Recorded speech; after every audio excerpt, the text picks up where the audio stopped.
اخوانی علماء سے بچیے جو آپ کو تحریکیت کی دعوت دیتے ہیں سلفیت کا لبادہ اوڑھ کر کے، شرک کے کلمات سر عام بیٹھ کر کے میڈیا میں بات کرنے والا وہ بھی بڑا عالم ہے، اللہ اور اس کے رسول پر جھوٹ بولنے والا وہ بھی بڑا عالم تصور کیا۔ کن کو نہیں سننا ہے سن لیجیے۔ آج عرب علماء میں جائے، دکتور عائد القرنی کو کبھی نہ سنے، عدنان العرور کو نہ سنے، مصر کے محمد حسان کو نہ سنے، یمن کے نبیل العودی کو نہ سنے۔ یہ جتنے لوگ ہیں یہ وہ لوگ ہیں جو صحابہ کے منہج، انجینئر صاحب کی ماشاءاللہ نوجوان بڑے زور و شور سے اور بڑے شوق سے سنتے ہیں، اور وہ سمجھتے ہیں کہ بار بار اس طرح کے اعتراضات سے اللہ کی قسم ساری دنیا، لکھ لیں یہ بات میری، ساری دنیا اگر باطل پرست ہو جائے اور میں اکیلا زندہ ہوں، انشاءاللہ میں کوشش کروں گا کہ میں اکیلا حق پر قائم رہوں۔ پہلی مرتبہ ہمارے چینل لائک کرتے ہیں پلیز سبسکرائب کر لیجئے۔ اللہ کے نبی صلی اللہ علیہ وسلم خطبہ دیتے ہوئے کہتے ہیں کہ علم جو ہے اٹھا لیا جائے گا۔ تو ایک دیہاتی شخص نے کہا، اے اللہ کے رسول صلی اللہ علیہ وسلم علم کیسے اٹھا لیا جائے گا؟ ہم علم حاصل کرتے ہیں، اپنے بیوی بچوں کو سکھاتے ہیں۔ تو اللہ کے نبی صلی اللہ علیہ وسلم ناراض ہو گئے اور آپ نے ناراضگی کے عالم میں کہا کہ تمہاری ماں تمہیں گم پائے۔ یہ بتاؤ کیا یہود و نصارہ اپنی کتابوں کو نہیں پڑھتے تھے؟ کیا وہ اس کی تلاوت نہیں کرتے تھے؟ کہا کہ ہاں۔ کہا کہ ایسے ہی اللہ رب العالمین علماء کو اٹھا لے گا اور ان کے ذریعہ علم کو زمین سے اٹھا لیا جائے گا۔ آج ہمارے یہاں کوئنٹیننٹل ہو گیا ہے معاملہ، ہر کس و ناکس ہر فن میں بات کر رہا ہے، سبحان اللہ، ہر فن میں بات کر رہا ہے، اور وہی ہو رہا ہے۔ علم نہ ہونے کی وجہ سے خود بھی گمراہ ہے اور دوسروں کو بھی گمراہ کر رہا ہے۔ منہج سلف پر جو لوگ علم حاصل نہیں کرتے، آج ان کا عالم دیکھیے، لوگوں نے کیا کہا کہ بھائی ہم علمی کتابی ہیں، یہ گمراہیت پھیلا رہے ہیں۔ میں نام لے کر کے کہتا ہوں، الحمدللہ مجھے اس سے کوئی افسوس نہیں ہے۔ آپ عرب علماء میں چلے جائیں، کن کو نہیں سننا ہے سن لیجیے۔ آج عرب علماء میں جائے، دکتور عائد القرنی کو کبھی نہ سنے، عدنان العرور کو نہ سنے، مصر کے محمد حسان کو نہ سنے، یمن کے نبیل العودی کو نہ سنے۔ یہ وہ علماء ہیں جنہوں نے علم تو حاصل کیا، ان کے ہاں بدعات نہیں ہے، لیکن یہ اس منہج سے بھٹکے ہوئے ہیں جو منہج اللہ نے صحابہ کے راستے کو ہمارے لیے پیش کیا ہے۔ اردو زبان میں سننے والے ہیں یا عربی زبان میں، آپ حسن البنا کو نہ سنیں، آپ حسن البنا کو نہ سنیں، سید قطب کو نہ سنیں کبھی، نہ ان کی کتابوں کو پڑھیں۔ مولانا وحید الدین خان ہے، مولانا مودودی ہے، مولانا اسرار احمد ہے، شاید یہ بات لوگوں کو انوکھی لگے، مولانا اسرار احمد صاحب ہے۔ اس کے علاوہ مرزا ہے، مرزا انجینئر علی مرزا ہے، جاوید احمد غامدی ہے۔ یہ جتنے لوگ ہیں یہ وہ لوگ ہیں جو صحابہ کے منہج سے بھٹکے، انہوں نے علم حاصل کیا لیکن اس منہج پر نہیں کیا جو منہج صحابہ کا تھا علم حاصل کرنے کا۔ علم حاصل کیجئے ان علماء سے کیجئے جو علماء ربانی ہیں، یا علم کے نشر کرنے والے ان دعات سے بھی آپ علم لے سکتے ہیں جنہوں نے علماء کی سرکردگی میں رہ کر کے، علماء کی ماتحتی میں رہ کر کے اونچی بڑی بڑی کتابوں کا علم حاصل کیا ہو، اور اس کے بعد آج وہ سماج میں علم کو عام کرنے میں لگے ہوں، جن کے بارے میں علماء نے تصدیق کی ہو کہ ہاں ان سے علم لیا جا سکتا ہے۔ آپ کیا سمجھتے ہیں علم کا معاملہ بڑا آسان ہے؟ علم کا معاملہ بڑا آسان ہے؟ ہم یہاں کھڑے ہو کر حدیثیں ایسی سنا دیتے ہیں، یہ ہمارے علماء یوں ہی کہہ دیتے؟ نہ، ہرگز نہیں۔ بلا تحقیق کسی سے علم مت لیجیے، جب تک سامنے والے کی آپ تحقیق نہ کر لیں کہ یہ کیسا ہے تب تک اس سے علم مت لیجیے۔ اچھا، کس چیز میں تحقیق کرنی ہے؟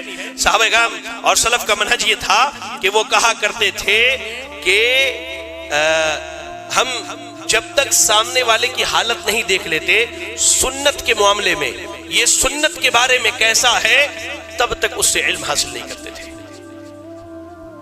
تب تک اس سے علم حاصل نہیں کرتے تھے۔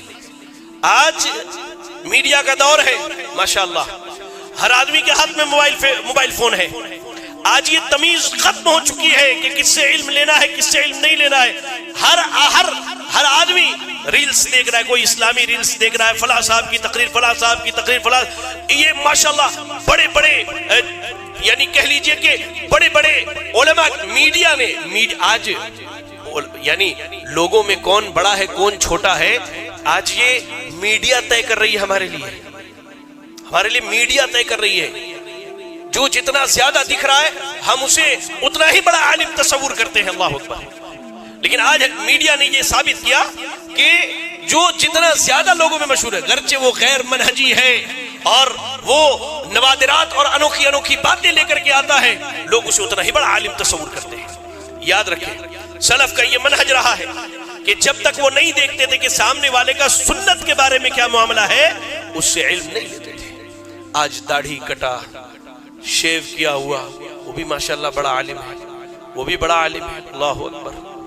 شرک کے کلمات سر عام بیٹھ کر کے میڈیا میں بات کرنے والا، وہ بھی بڑا عالم ہے۔ اللہ اور اس کے رسول پر جھوٹ بولنے والا، وہ بھی بڑا عالم تصور کیا جاتا ہے۔ اور میں کہوں تو ہمارے سلفی نوجوان جو یہاں بیٹھے ہیں، جو اہل الحدیث کے نوجوان ہیں، میں انہیں خصوصی طور پہ کہنا چاہتا ہوں، علماء سو سے بچیے، اخوانی علماء سے بچیے جو آپ کو تحریکیت کی دعوت دیتے ہیں، سلفیت کا لبادہ اوڑھ کر کے جو آپ کو اخوانیت اور تحریکیت کی دعوت دیتے ہیں، اللہ ان سے بچیے ورنہ آپ کا دین و ایمان ایک دن سب لٹ جائے گا۔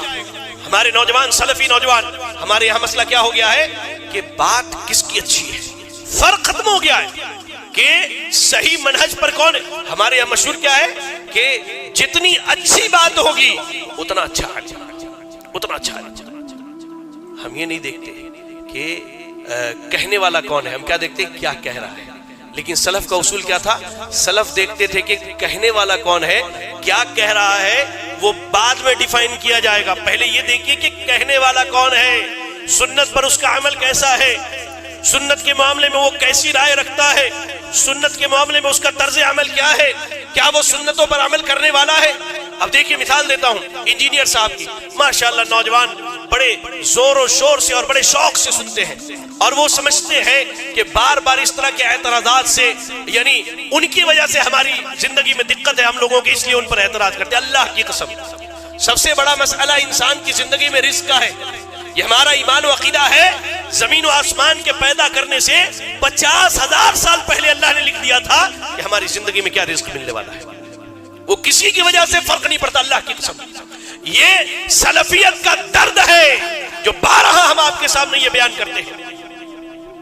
ساری دنیا، لکھ لیں یہ بات میری، ساری دنیا اگر باطل پرست ہو جائے اور میں اکیلا زندہ ہوں، انشاءاللہ میں کوشش کروں گا کہ میں اکیلا حق پر قائم رہوں، اور ان کے مقابلے میں اکیلا اللہ کے ایک امت کی حیثیت رکھتا ہوں۔ اس سے فرق نہیں پڑتا۔ بار بار بتانے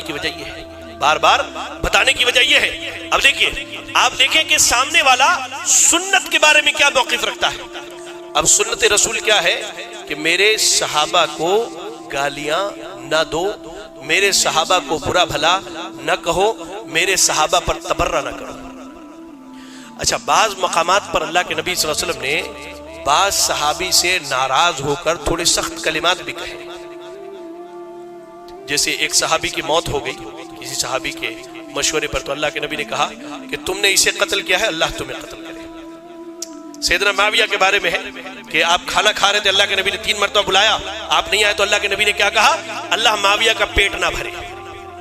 اس طرح کی باتیں عوام میں عام کر کے بتانا چاہتے کہ دیکھو اللہ کے نبی نے ایسا کیا ہے نا، اس لیے ہم کر رہے ہیں۔ اب یہاں نقطہ سمجھیے، اللہ کے نبی خود اپنی زبان سے کہتے ہیں، اللہ اگر محمد الرسول اللہ کی زبان نے کسی کو برا بھلا کہا ہو، اللہ تو میری ان باتوں کو اس کے حق میں دعا میں تبدیل کر دینا۔ یہ اللہ کے نبی کی زبان ہے۔